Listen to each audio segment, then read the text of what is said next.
It's busy afternoon. Calls, plenty of them to get to, and let's say hello to Paul in New Jersey. His starters today. Paul, good afternoon. How are you today, buddy? Okay? Hey, dog. Hey, dog. How you doing? All right, Paul. Nice to have you aboard. What's on your mind today? Well, yeah, I agree with everything you said. The timing of the game and getting gimmicky. You know, play till you drop. You know, I mean, if you play for the gold medal, you know. I have a question for you, dog. When they were giving out the silver medal to the Canadian team, did you see the one lady? She took off her medal. Shouldn't they put it on her? What are your thoughts about that? I didn't see that. So she didn't want to wear the silver medal because she took it off. See, that's out of line. You know, it's one thing for the U.S. men's basketball team to do that in 72 when they never accepted their medals because they were ripped off by the officials. I don't think there was anything that controversial last night. They just got beat, so she shouldn't do that. If there was some disrespectful. Yeah, that's not the right. I mean, they're not that good. I mean, she had won a gold, and she barely beat the United States the year they did win the gold. They were down 2-0. They had won in overtime. So the idea that they did that I don't like. No, I didn't realize that occurred, but that's not the right thing to do. We're going to show it to you right now. Don't take the medal off. I mean, that's ridiculous. You lost. Move on. That's being a clown. That's being an absolute clown. If you lost because you didn't like it, there was faulty officiating or there was something quirky about it, I can live with it. You got beat. And they got outshot 45-31 in the game, by the way. Wasn't it something along those lines? They got outshot a lot in the game. And you blew a 2-1 lead with 6 minutes to go. So the idea now that I'm going to sit there and I'm going to listen to you, not take the, that's in Canada now. It's one thing for an American to do that. Well, you always get knocked for that, you know, not being disrespectful. How about a Canadian doing that? You know, they usually are. They usually do the things the proper way. It makes it even look worse. Here's Rich in Massachusetts, Mad Dog Unleashed. Rich, good afternoon. Your turn. How are you? Hey, Doug. How you doing? Fine, Richard. How you doing? Okay? Good, thanks. Well, first of all, the other day when you were talking about Working Girl. Yes. Yes.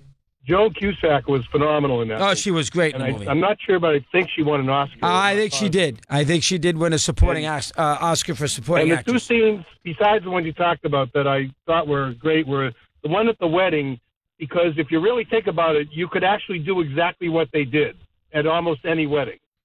Yeah, basically, you just say that you're friends of the bride if you run into the groom's party, or the groom if you're a part of the bride's party, and you're not going to know if you actually were invited. So that does work. You're right. And then the scene with Kevin Spacey in the beginning when she's trying to get the other job was pretty funny too. Yeah, when he wants to. Yeah, I mean, the wedding scene it's an ingenious deal how they did that, and you know his great line, Jack Trainer, when he was walking to the wedding, amazed that it starts at 3:00. Boy, this is a late lunch, a 3:00 late. I've never heard of such a lunch at 3:00, right. And he didn't realize he was going to a wedding, for crying out loud. Go ahead. What else you got? But anyway, as far as the game goes, all I could think, and it's a shame because it's certainly a great achievement for the U.S. women's hockey team. But you know, it's kind of like, okay, so we've got the Summer Olympics and it's the gold medal basketball game and it's tied, and we play in overtime and it's still tied. So now what we're going to do is we're going to pick 5 guys from each team and we're going to shoot free throws to see who wins. And it's silly. I mean, it takes away from the achievement, which is phenomenal. Yeah, 100%. I don't like it at all. I don't even like it at my golf club when we have a tie on one of the playoff holes in big tournaments where they do a chip-off to see who advances to the next phase. That drives me crazy. Although I do understand the idea there. It's amateur golf. Who cares? Let's just move on. But in this case, playing for a gold medal, there is absolutely no excuse for doing it the way they do it. That's all there is to it. That is a cheap way to give. I mean, you're playing for a gold medal, and the way you give away and the way you figure out a winner is who scores in shootouts. I mean, that is absolutely. And after that, after we play 4-on-4 in the overtime.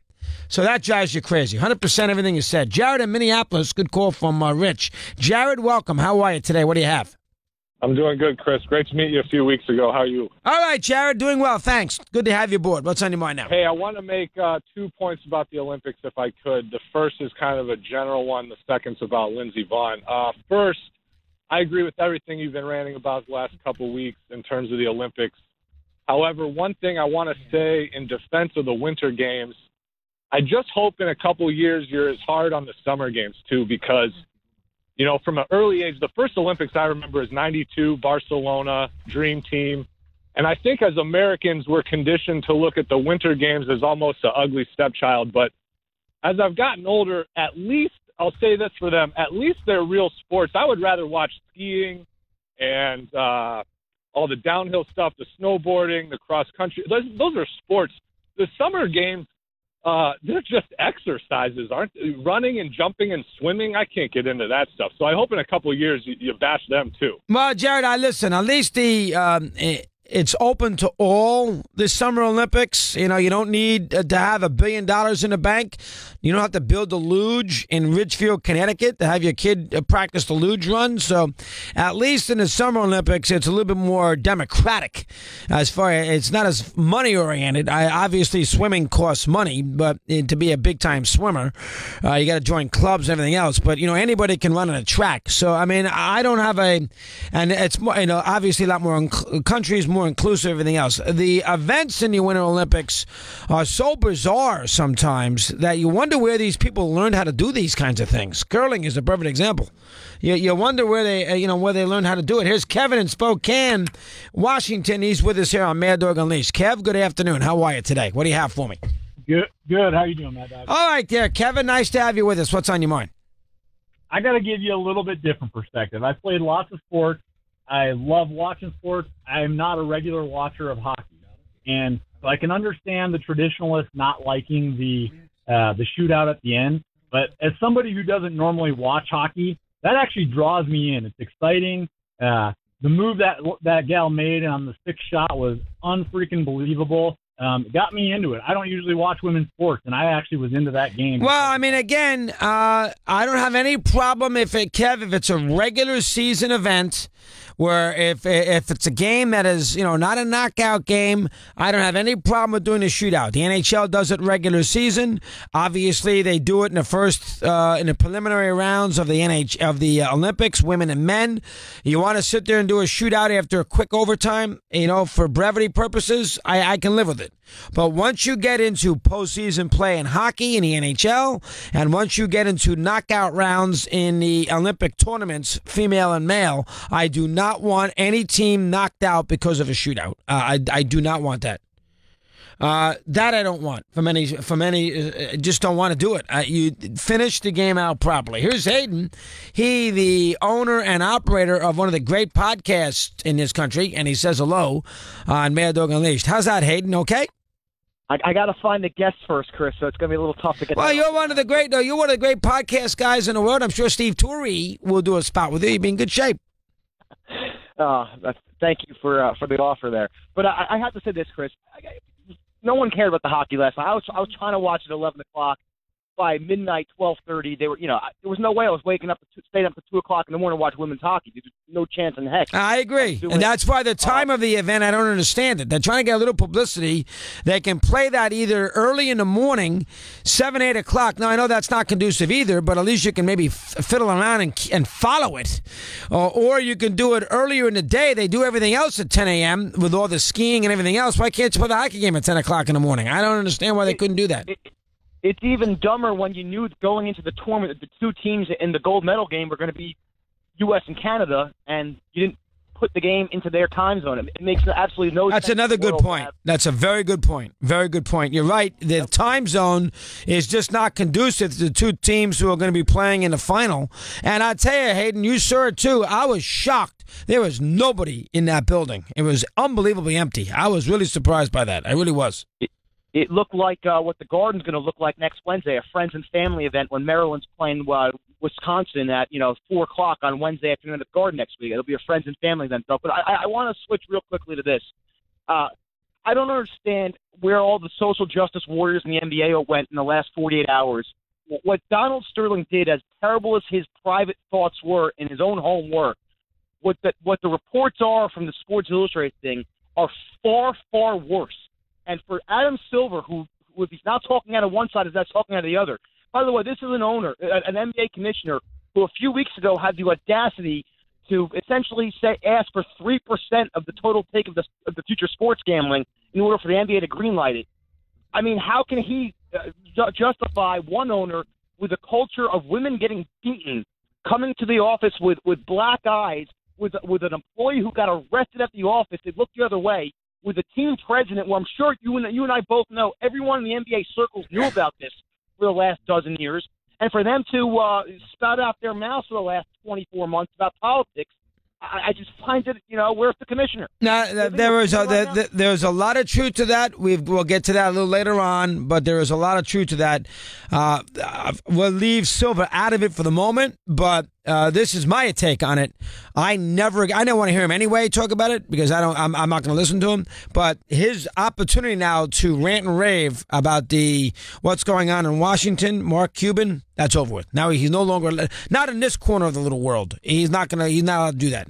The guy was the business CEO of your team for 18 years and you had no idea. Well, you asked HR, give me a heads up. I mean, you must be kidding me. Again, he's running around doing Shark Tank, being a celebrity. You're not paying attention to his ball club or his franchise. And every time you turn around, he's got something to say about Trump. Which, listen, that's not that difficult to do. The whole world can say something about Trump. That's not that difficult. But he no longer can when his own house is no longer in order. So he's out from that perspective. And they can sit there and he can sit there and deny that. That one doesn't have anything to do with the other. Yes, it does. Yes, it does. You can't sit there and knock somebody else in public life when you have a disaster on your hands. When a guy was, I didn't read the SI story. I don't want to. So I'm not going to go out of my way. I didn't read the Jerry Richardson stuff that much either. I did read a little of that, come to think of it. But I don't want to get that wrapped up in it. I mean, I saw the headlines. I saw I saw what I had to see. But the man was there for 18 years. 18 years. That is hard to believe. Jimmy in Albany, New York. Jim, good afternoon. How are you today? Hey, Doggy. It's Jimmy, Jim. How are you? Hello, Jim. Nice to talk to you. What's on your mind now? Let me hear. Hey, listen, before I want to talk about the Olympic, the Canadian hockey player, the female, but real quick, I know you were just pleased with the cultural background of the employees at your station, so I just want to let you know I got your back. I read a few Civil War books. I have an Irish Civil War CD in my car, so not everybody can't be as cultured as we are. I just want to throw that. Well, I'm annoyed at Steve, who doesn't seem to take any interest in making himself, a better conversationalist at a cocktail party. Let's put it that way. Go ahead. What else you have for me? I have seen John Adams, and I do have a Norman Rockwell puzzle. I'll throw that out there. All right. So let me talk about the Olympics. There's no. I don't know. Choosing the location is such a different. It's such a tough thing because the guy hit last caller or the caller before that. They hit the nail on the head with marketing, and you have two teams, U.S. and Canada, in this game, and nobody. How many people on this side of the earth actually watched it? So I think the whole marketing thing, they can do a little bit more thinking to see how they can reach the audiences, because I'm sure they know what countries watch the most and what don't. So maybe you cater to that. Everybody who has a business, they cater to certain places where they know they're going to get the business. Well, furthermore, Jimmy, NBC obviously dictates to the Olympic Committee there in South Korea of what event they want at what time, and as they should. They're paying all the money, and they want the event at a certain time, and so they make the skaters get up at 5 o'clock in the morning to skate when they're not used to doing that. Why they didn't do that with the women's hockey, I have no idea. By the way, last night, the Olympics, 14 million. That was the rating. 14 million last night. That's bad. 14 million. They can bring up all the people watching on MSNBC and the Timmy Russos in the world who are streaming it. 14 million. 7 to 11 on primetime NBC. That's not good. Bob Gallerstein with a book. With a sports bet on Mad Dog